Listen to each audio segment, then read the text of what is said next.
आज हम पढ़ेंगे ऊंचाई एवं दूरी, यानी हाइट एंड डिस्टेंस। ठीक है, तो हाइट एंड डिस्टेंस ये त्रिकोणमिति का बहुत ही इम्पोर्टेंट चैप्टर है और इसका इस्तेमाल जो है खास करके 10वीं क्लास यानी कि जो 10th क्लास में 2023 में जो एग्ज़ाम देने वाले हैं उन लोगों के लिए है। अगर इसको देख लेते हैं आप इस वीडियो को, तो 10th क्लास में जो क्वेश्चंस आने वाला है खास करके इसमें बोर्ड में, तो एक भी क्वेश्चन आपसे छूटने वाला नहीं है। तो आप इस वीडियो को पूरा देखिएगा। ठीक है, सबसे पहले जानेंगे कि ऊंचाई एवं दूरी होता क्या है, इसका इस्तेमाल हम लोग कहाँ करते हैं। तो देखिए, कोई भी सर्वेक्षण में, ठीक है, हम लोग इसका उपयोग करते हैं। जैसे में किसी दूरी का पता लगाने के लिए, किसी की ऊंचाई का पता लगाने के लिए, इसके अनुसार हम डायरेक्ट उसका आंसर हम लोग निकाल सकते हैं। जैसे देखिए, अगर मान लीजिए कि ये कोई पहाड़ है, ठीक है, ये कोई पहाड़ है और इस जगह पे हम हैं, तो हमको पता करना है कि ये पहाड़ कितना ऊंचा है। ठीक है, तो हम लोग ऊंचाई एवं दूरी से इस पहाड़ का जो है पता लगा सकते हैं। ठीक है, तो इसके लिए हम लोग क्या करना होगा सो समझते हैं, लेकिन उसके पहले समझेंगे कि आज के इस वीडियो में हम लोग पढ़ेंगे क्या। ठीक है, तो सबसे पहले हम लोग जानेंगे कि उन्नयन कोण किसे कहते हैं। ठीक है, पहले हम लोग जानेंगे उन्नयन कोण। उन्नयन कोण के बारे में इंग्लिश में हम लोग बोलेंगे एंगल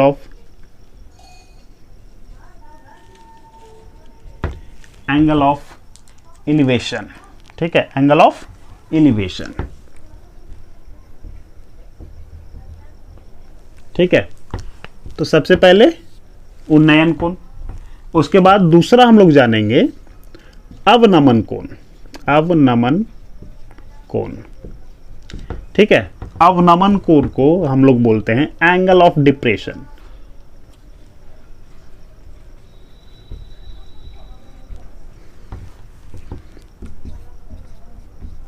क्या बोलेंगे? Angle of depression. ठीक है, तो ये हम जानते हैं। तो सबसे पहले बात करेंगे उन्नयन कोण। उन्नयन कोण को और भी कई नामों से हिंदी में जानते हैं, जैसे उन्नति कोण, उन्नतांश कोण। ठीक है, उन्नयन कोण को 3 नामों से जानते हैं, उन्नयन कोण, उन्नति कोण, उन्नतांश कोण।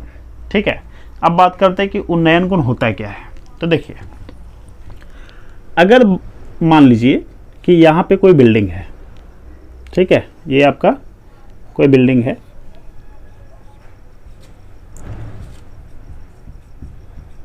ये बिल्डिंग है, ठीक है, और इसके ऊपर एक झंडा टिका हुआ है, एक झंडा टिका हुआ है और हम इस जगह पे हैं।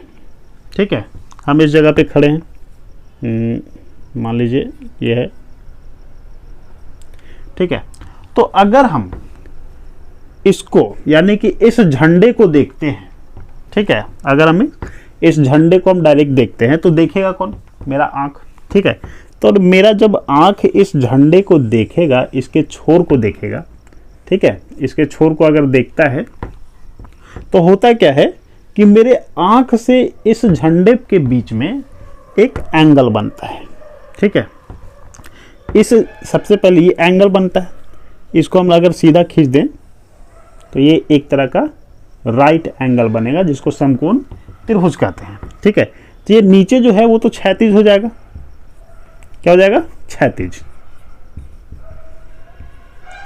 क्षैतिज यानी कि बेस। ठीक है, ये हमारा क्षैतिज हो गया। उसी तरह से अब देखिए, जब हम इसको देख रहे हैं यानी इस झंडे को देख रहे हैं, तो ये जो रेखा बनाए हैं इसको हम लोग क्या बोलेंगे? तो इसको बोलेंगे दृष्टि रेखा। क्या बोलेंगे? दृष्टि रेखा बोलते हैं इसको। ठीक है, यहां से जब हम इस झंडे को देखते हैं तो ये जो रेखा बना है इसको हम लोग क्या बोलेंगे? दृष्टि रेखा बोलेंगे। अब देखिए, ये क्षैतिज और दृष्टि रेखा के बीच में यहाँ पे जो कोण बना है इसको हम लोग बोलेंगे उन्नयन कोण। उन्नयन कोण बोलेंगे। ठीक है, यानी जब हम नीचे से ऊपर की ओर देखें, ठीक है, क्या करें, जब हम नीचे से ऊपर की ओर देख रहे हैं तो मेरे आंखों के पास जो कोण बन रहा है वो हमारा कौन सा कोण होगा, उन्नयन कोण होगा। ठीक है, तो उन्नयन कोण समझ में आ गया। अब देखिए अवनमन कोण। ठीक है, तो अवनमन कोण कहाँ पे बनता है, तो यहाँ तक क्लियर है। ये नीचे क्षैतिज, ये दृष्टि रेखा, और ये हमारा हो गया उन्नयन कोण। ठीक है, और ये सामने वाला जो हो गया ये हमारा लंब कहलाएगा। ऐसे हम लोग त्रिभुज की बात करें तो इसमें कर्ण ये हो गया, ये आधार हो गया, ये लंब हो गया। ठीक है, अब आगे देखते हैं।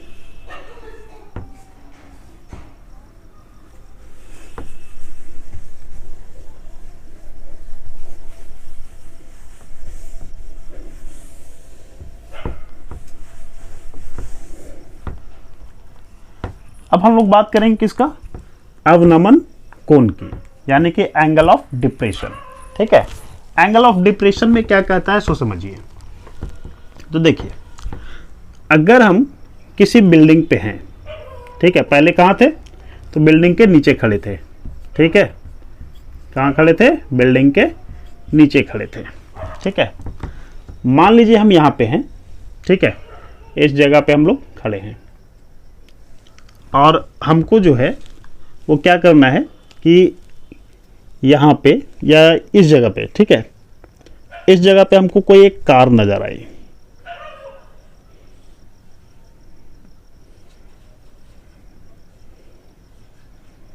ये कार नजर आ गया। ठीक है, हम इस कार को देख रहे हैं। ठीक है, हम इस कार को क्या कर रहे हैं, देख रहे हैं यहाँ तक। ठीक है, तो ये कार जब देख रहे हैं तो इसके ठीक सामने हम लोग के पास क्षैतिज रेखा भी एक बनेगा इस जगह पे।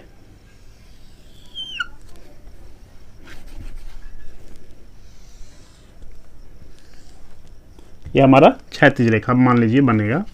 ठीक है, तो ये तो हमारा दृष्टि रेखा। ठीक है, दृष्टि रेखा, इसके ठीक सामने ये हमारा हो जाएगा ये ऊंचाई। तो यहाँ पे जो मेरा ऊंचाई है वही ये वाला ऊंचाई हो जाएगा और ये वाला ऊंचाई, ये दोनों ऊंचाई सेम कहलाएगा। अब देखिए यहाँ पे क्या हो रहा है कि ये तो हमारा हो गया क्षैतिज रेखा और ये हो गया हमारा दृष्टि रेखा। तो यहाँ पर जब हम ऊपर से नीचे की ओर देख रहे हैं तो इस जगह पे, यानी कि इस जगह पे जो कोण बन रहा है, जो एंगल बन रहा है, इसको हम लोग बोलेंगे अवनमन कोण।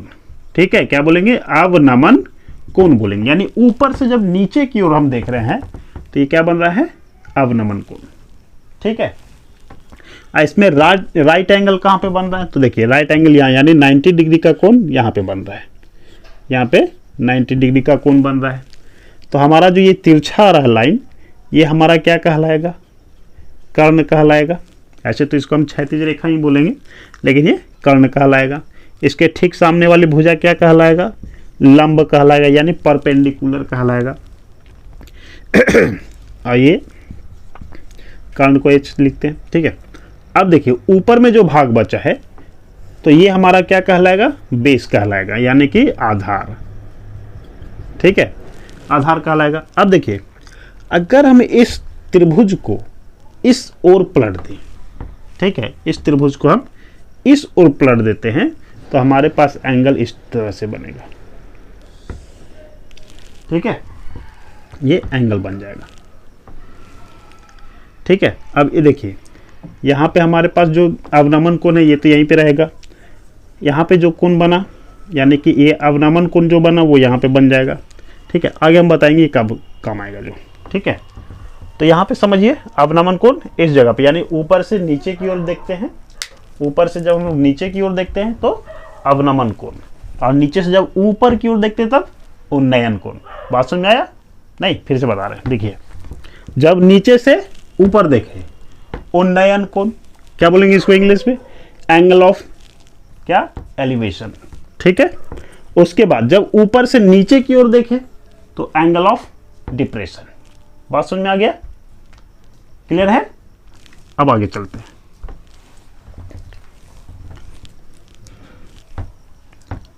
समझ में आया? अब देखिए अब आगे बता रहे हैं एक क्वेश्चन। क्वेश्चन क्या है, कहता है क्या, एक वायुयान क्षैतिज तल से, क्षैतिज तल के साथ 30 डिग्री का कोण बनाते हुए, ठीक है, कितना डिग्री का, 30 डिग्री का कोण बनाते हुए जमीन से उड़ता हुआ 184 मीटर जाता है। जमीन से उड़ता हुआ कितना मीटर, 184 मीटर जाता है। तो जमीन से वायुयान की ऊंचाई ज्ञात करना है, ठीक है। अब सोचिए ज़्यादा हार्ड है, लेकिन ज़्यादा हार्ड नहीं है। देखिए कैसे, सबसे पहले ये समझिए कि एक वायुयान है जो क्षैतिज तल से क्या है, उड़ता हुआ, ठीक है, 30 डिग्री का कोण बनाता हुआ उड़ रहा है। तो सबसे पहले ये देखिए, मान लीजिए एक क्षैतिज तल है, ठीक है, ये क्षैतिज तल हो गया हमारा ए और बी। अब हम थोड़ा इमेजिन करेंगे, ठीक है, वायुयान उड़ता कैसे है, सीधा या तिरछा, तिरछा उड़ता है। तो क्षैतिज तल से, यानी कि मान लीजिए कि यहां से ये तिरछा हुआ, कितना डिग्री का कोण बनाते हुए, 30 डिग्री का कोण बनाते हुए, ठीक है, 30 डिग्री का कोण बनाते हुए उड़ा, कितना उड़ा है, तो 184 मीटर। यानी कि यहां से ये जो है ए पॉइंट ए से उड़ता हुआ पॉइंट सी तक गया है। तो कितना मीटर दूरी तय किया है, 184 मीटर की दूरी तय किया है, ठीक है। अब पूछता है कि जो पॉइंट है ये बी से सी की दूरी कितनी है, ये पूछ रहा है। यानी कि हवाई जहाज जो है वो कितना ऊंचा पे उड़ रहा है, ये पूछ रहा है। तो अब देखिए आपको करना क्या है, ठीक है।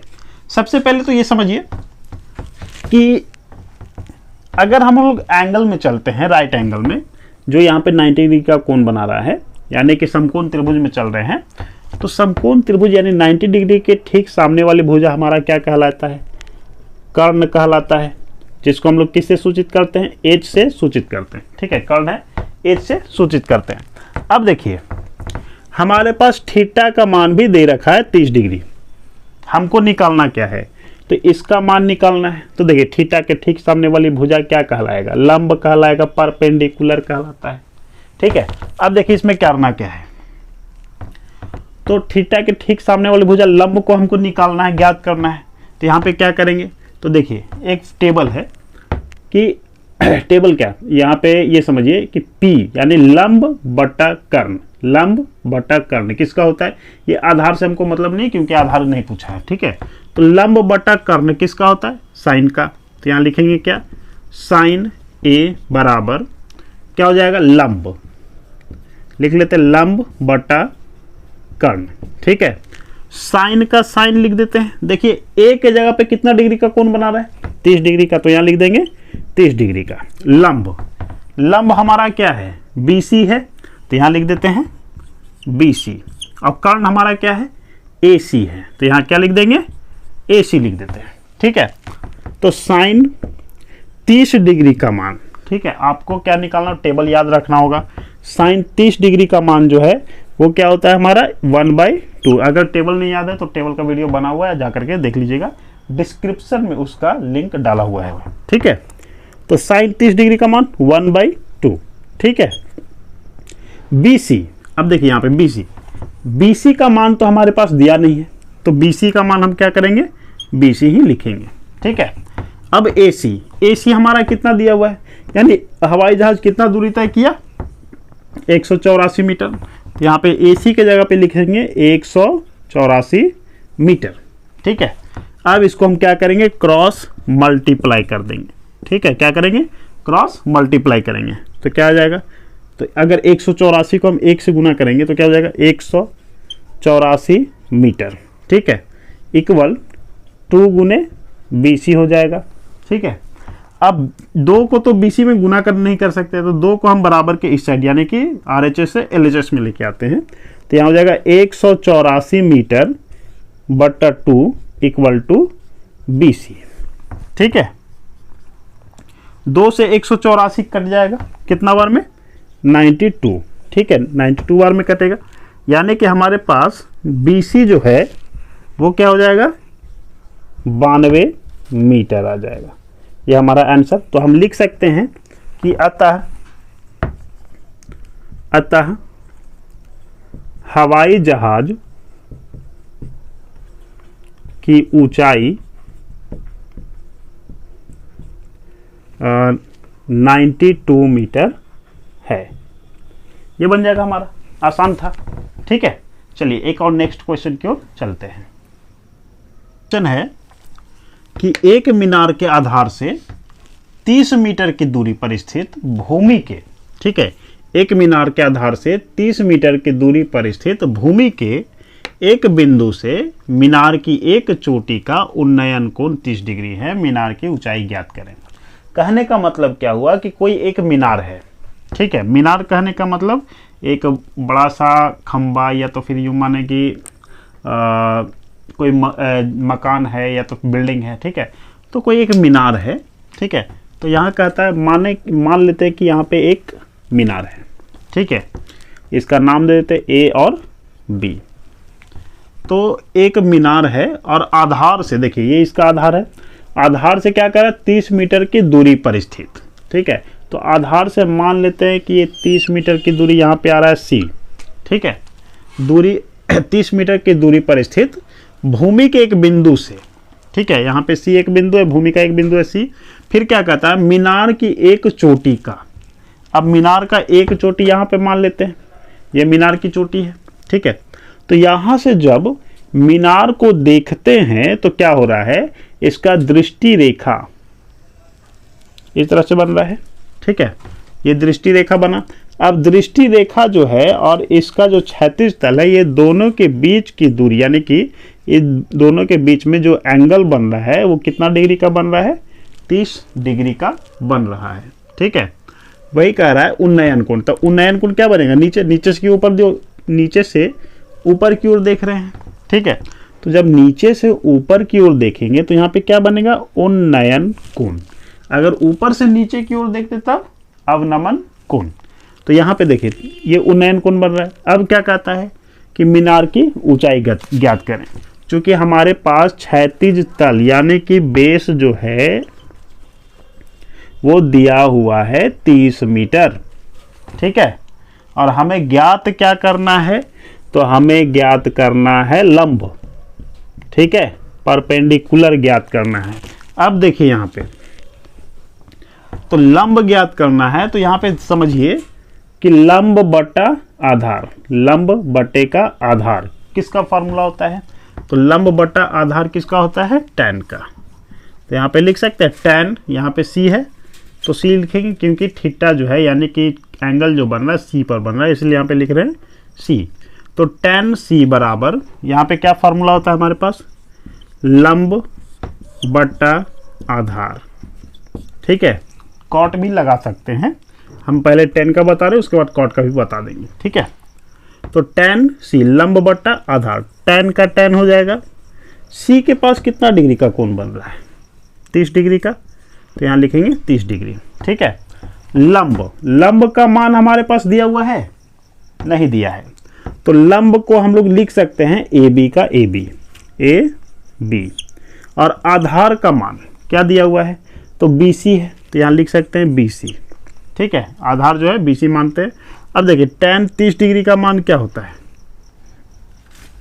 tan 30 डिग्री का मान होता है 1/√3 इक्वल, अब AB का मान तो दिया नहीं, AB का AB, BC का मान हम लोग क्या माने हैं 30 मीटर, तो यहाँ लिख देंगे 30 मीटर।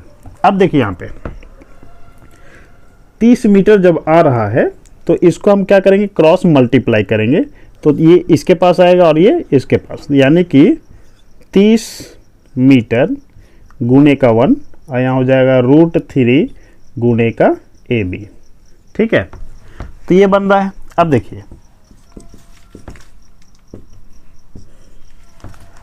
√3 को हम बराबर के इस साइड लेके आएंगे तो क्या आ जाएगा 30 मीटर बट्टे का √3 बराबर AB, ठीक है। अब देखिए ये 30 बट्टे का √3 कटेगा नहीं तो परिमेयकरण करेंगे, तो यहाँ पे लिख सकते हैं AB इक्वल टू 30 बट्टे का √3 और ऊपर नीचे हम क्या करेंगे, परिमेयकरण कर देते हैं √3 से, ठीक है। तो यहाँ पे AB का मान हो जाएगा 30 √3 बट्टे का 3, 3 से 3 कट गया तो 10 बार में AB का वैल्यू क्या हो गया 10 √3, ये ए बी का वैल्यू आ गया, यानी कि मीनार की ऊंचाई 10√3 मीटर आ रहा है। अगर इसको और चेंज करना है तो A B equal to 10 into √3 का मान होता है 1.732, ठीक है, √3 का वैल्यू होता है। अब यहाँ पे देखिए ए बी इक्वल टू लिख सकते हैं, ए बी इक्वल टू लिख सकते हैं क्या, 10 इंटू 1.732, पॉइंट हटाएंगे तो नीचे क्या आ जाएगा, 1000 आ जाएगा, ठीक है, पॉइंट हटाएंगे तो नीचे का 1000 आ जाएगा। अब देखिए यहाँ पे क्या करेंगे, 10 से 10 ये काट देंगे तो ए बी इक्वल टू क्या हो जाएगा 1732 बट्टे का 100, यानी कि ए बी इक्वल टू हो जाएगा 17.32 मीटर, आंसर, ठीक है। तो यहाँ पे हम लोग इसका निकाल लिए लंब, ठीक है, यानी मीनार की ऊंचाई जो आ गया वो हमारा आ गया 17.32 मीटर, ठीक है। तो यहाँ पे लिख देंगे लास्ट में, अतः मीनार की ऊंचाई 17.32 मीटर होगा, ठीक है। आगे का वीडियो जो है हम लोग नेक्स्ट क्लास में देखेंगे और एक एक क्वेश्चन पे हम लोग सॉल्व करके बताएंगे, ठीक है। तो बने रहिएगा हमारे साथ, और अगला वीडियो का नेक्स्ट वीडियो भी हम लोग कंप्लीट कर देंगे, ठीक है। तब तक के लिए